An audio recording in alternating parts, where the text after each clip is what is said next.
pay close attention to what I'm about to say, because this message could spare some of you from serious money trouble, and for others it may be the reality check needed to defend what you've worked so hard to build. My name is Kevin O'Leary, many know me as Mr. Wonderful, and I have spent more than 40 years in the business of creating, managing, and growing wealth. I have witnessed financial booms rise, I have watched markets crash, and I can tell you with total confidence that we are now standing at the brink of one of the largest housing bubbles this nation has ever experienced. When it bursts, and make no mistake, countless people are going to lose nearly everything they have. Before we continue, I want you to take a moment and do something important. If your financial future matters to you, if you care about safeguarding your family's assets, you need to subscribe right now. Click that button. Become part of this channel. We are building a community of people who understand that money isn't only about earning it, it's about protecting it and growing it wisely. Join us, become a member, and let's get through what's coming together. Now let me explain what's happening. Across the country, home prices have reached levels that are completely irrational. Truly unbelievable. Everyday working people earning around $60,000 to $70,000 per year are purchasing houses priced at $600,000, $700,000, and sometimes even higher. They are squeezing every last cent they earn. They are committing to home loans that consume nearly half of their monthly paychecks. And what do they keep telling themselves? That property values only move upward. That buying a home is always safe. But let me remind you of something, those are the exact same words people repeated in 2006 and 2007, and we all remember how that ended. I have invested in property my entire adult life.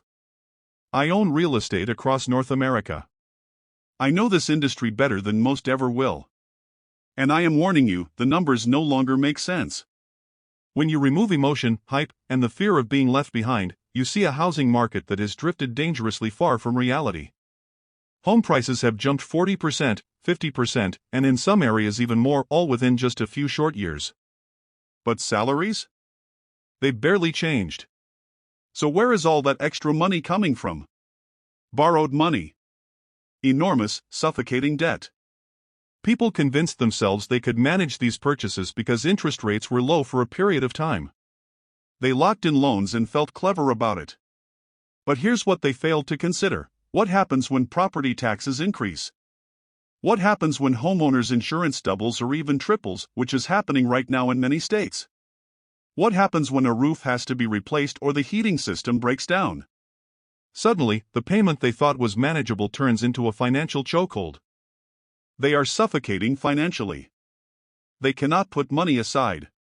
And if their paycheck disappears even briefly, they are finished. Completely wiped out. I am witnessing this everywhere. I speak with real estate agents. I consult mortgage professionals. I talk with ordinary working Americans, and every single one of them tells me the same story. People have become house poor. They purchased the largest homes their budgets could possibly stretch to cover, and now they are left with nothing. No emergency savings. No investments. No financial buffer. They are surviving from one paycheck to the next inside a home they believe is making them wealthy. Let me share a hard truth, a house is not making you rich if you cannot afford to maintain your life inside it.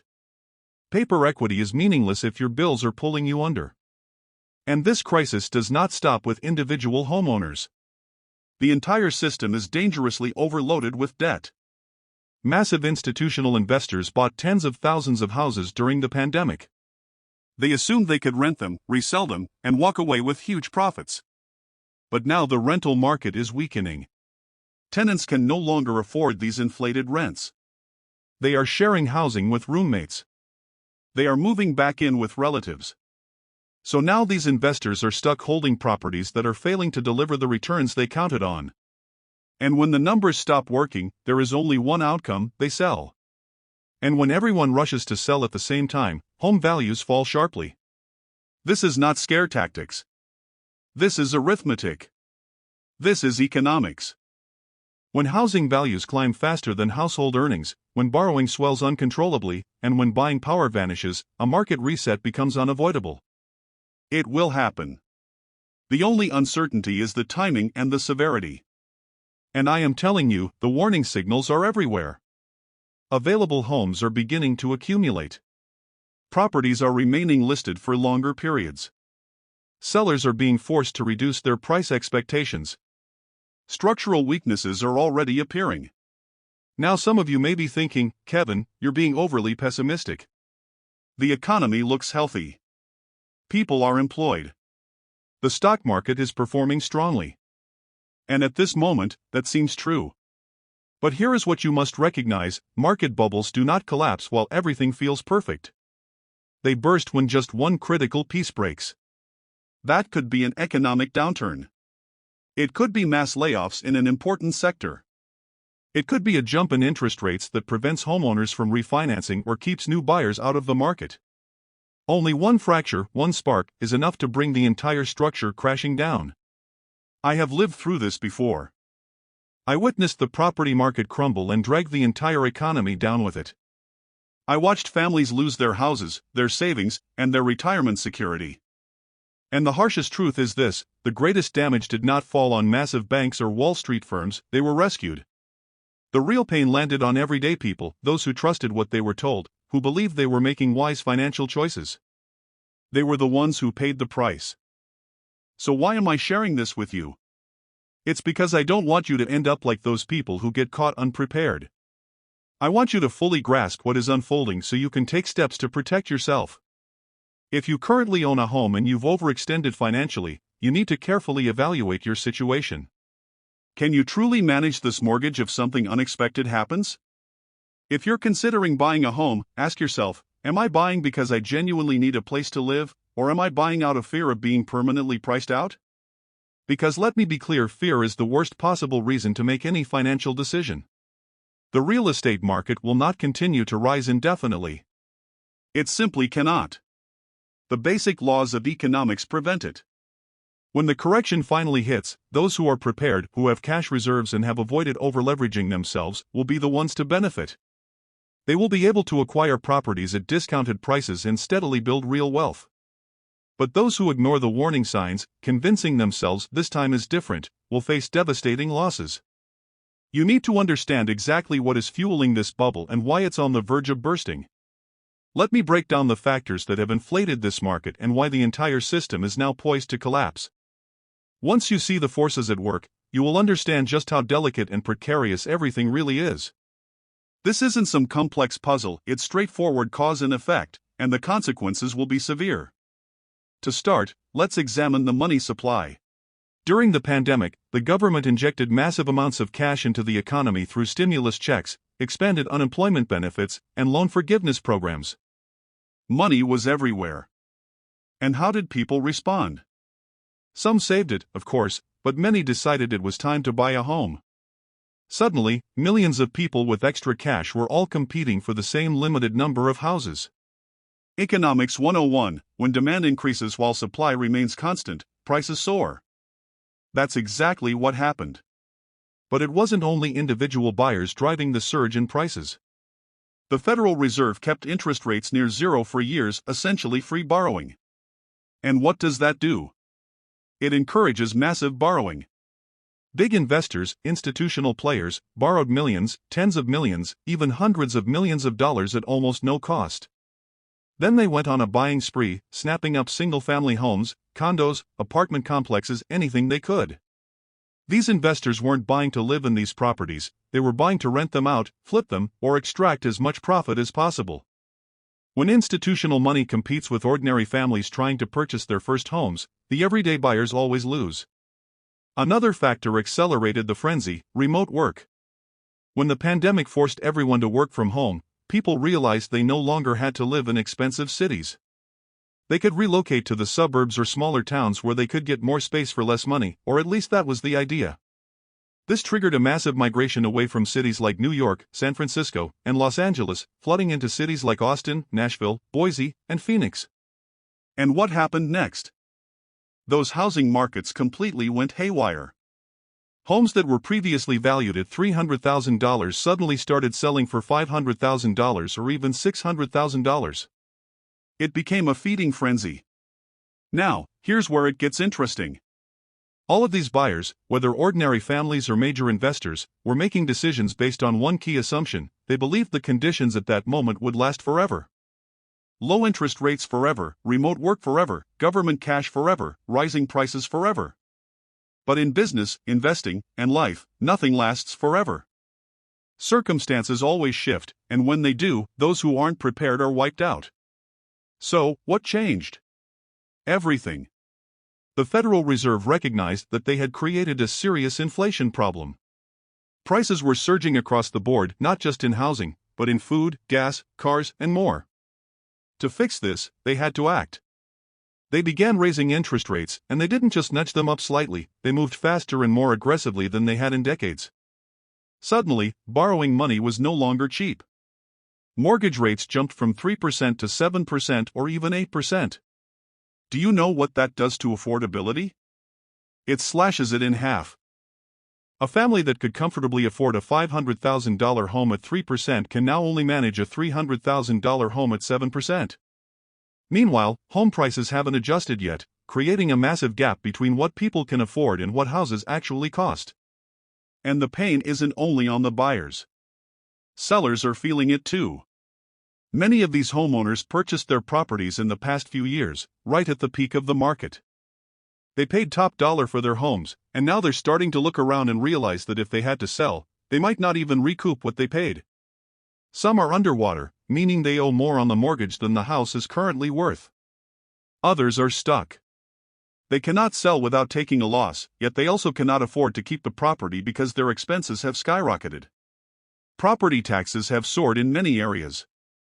Insurance, as I mentioned before, has doubled or even tripled in states like Florida, Texas, and California. People are trapped. Let me tell you something about trapped sellers. They are dangerous, not to anyone else, but to themselves. Because when you are trapped and desperate, you make poor decisions. You cling to the property too long, hoping the market will reverse. You drain your savings just to keep up with payments. You borrow more money. You put expenses on credit cards. You dig yourself deeper and deeper into a financial hole. Eventually, you have no choice, you have to sell, usually at the worst possible time and at the lowest possible price, or worse, the bank forecloses and you lose everything. This is the cycle. This is exactly how bubbles destroy lives. Now let's talk about the investors, the big institutional players. These people are smart. They have teams of analysts. They have access to the best data and can clearly see what's coming. And do you know what they're doing right now? They are quietly starting to exit. They are not dumping everything at once because that would crash the market and cost them money. But they are selling gradually, deliberately, and strategically. They are exiting while they still have the chance. And when the big investors start pulling out, you can be certain it's a warning sign. These players do not linger for the crash, they leave early. They protect their capital and then return after the collapse to purchase assets at bargain prices. This is exactly how wealth shifts from the unprepared to the prepared. You also need to take into account what happened with new construction during the pandemic. Building new homes became extremely challenging. Supply chains were disrupted. Lumber costs skyrocketed. Labor was scarce. Builders simply could not meet the demand. But now, many of those supply chain problems have been resolved, and construction companies are increasing production. In the next year or two, you are going to see significantly more inventory hitting the market. And when supply rises while demand falls because buyers can no longer afford their payments, prices have no choice but to drop. There is no other possible outcome. Here's another factor that hardly anyone is discussing: the quality of buyers in today's market has weakened considerably. When money was cheap and borrowing was easy, lenders handed out mortgages to people who had no real business buying homes, buyers with shaky credit, unstable income, or tiny or even zero down payments. These are not strong, reliable buyers, they are weak buyers. And when the economy turns, when layoffs hit, these are the first people to default. When defaults pile up and foreclosures flood the market, that is when the real destruction begins. I've witnessed this scenario many times before. It's the same story over and over. Easy money inflates a bubble. Everyone convinces themselves they are getting rich. Then reality hits. People can no longer afford their payments. Defaults increase. Inventory swells and floods the market. Prices crash. And suddenly, everyone stands around asking, how did this happen? How did we not see it coming? Well, let me assure you, some of us did see it coming. We always see it coming. The problem is nobody wants to hear it because it's uncomfortable and inconvenient. The truth is most people don't truly understand risk. They believe risk only applies to others. They think they are different, smarter, or somehow immune. But risk doesn't care about who you are. Risk is statistical. Risk is mathematical. And when you take on excessive debt, when you overextend yourself, when you bet everything on the idea that prices will keep rising indefinitely, you're not being smart, you're being reckless. The market always punishes recklessness, every single time. You must understand what happens next and how to protect yourself before it's too late. So what occurs when this bubble finally bursts? Let me guide you step by step because understanding the sequence of events is crucial if you want to survive and even thrive when the market collapses. Make no mistake, there will be opportunities in this crisis, but only for those who are prepared, who have cash reserves, and who have not overleveraged themselves. Everyone else is going to get wiped out. Here's how it begins. You're already seeing the early warning signs. Homes are sitting on the market longer. In a hot market, properties sell within days, sometimes even hours. Now, you're seeing homes linger for weeks or even months. Sellers begin to get anxious. They start lowering their asking prices by 5% or 10% in an attempt to lure buyers, but the buyers aren't showing up because they simply cannot afford the payments at current interest rates. As a result, inventory continues to pile up, more homes are listed for sale, while fewer and fewer buyers are able to purchase. This marks the early stages of the market collapse. Next comes the first wave of distressed sellers. These are people who absolutely must sell. Maybe they lost their job. Maybe they went through a divorce. Maybe their adjustable rate mortgage just reset, and their monthly payment doubled overnight. Whatever the cause, they are desperate and need to sell immediately. They slash prices aggressively, accepting whatever offers they can get. When one house in a neighborhood sells for significantly less than the others, it establishes a new benchmark. Suddenly, every other property in that area loses value as well. This is how the decline spreads, like a contagion. As prices begin to drop, a psychological shift occurs. Potential buyers start to hesitate. Why would anyone purchase today if they believe prices will be lower next month? Demand falls even further. Meanwhile, homeowners who were contemplating selling begin to panic as they watch their equity vanish day by day. Some rush to sell to minimize losses, adding more inventory to the market. Others cling to hope, deciding to wait for a rebound, but many of them will eventually regret holding on. Then the banks start feeling the strain. A surge in defaults and foreclosures means banks suddenly own properties they don't want. They are not in the business of managing real estate, they are financial institutions, and this burden creates serious problems for them. Banks are not in the real estate business, they are in lending. Their priority is to move these properties quickly to clear them from their books.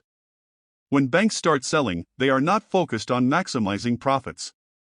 Their goal is volume, they want to reduce inventory. This means they will sell properties at whatever price the market will accept, which pushes prices down even further. At this stage, the real panic sets in. Homeowners who believed their house was their retirement plan, their nest egg, watch their equity disappear. People who purchased at the market peak are now underwater, owing more on their mortgage than the house is currently worth. For many of them, the most rational financial decision is to walk away, stop making payments, and let the bank take the property. Yes, this will harm their credit, but when you are $200,000 underwater, sometimes walking away is the only logical option. When a wave of strategic defaults hits, people who could technically pay choose not to because it makes no financial sense, the entire system begins to show cracks. The impact does not stop there, it spreads through the broader economy. Construction workers lose their jobs. Real estate agents lose commissions. Mortgage brokers, home inspectors, appraisers, title companies, all of these professionals rely on a healthy housing market. When home sales dry up, their income disappears. Beyond that, businesses tied to home ownership feel the effects too: furniture stores, appliance retailers, home improvement chains. They all experience declines in sales.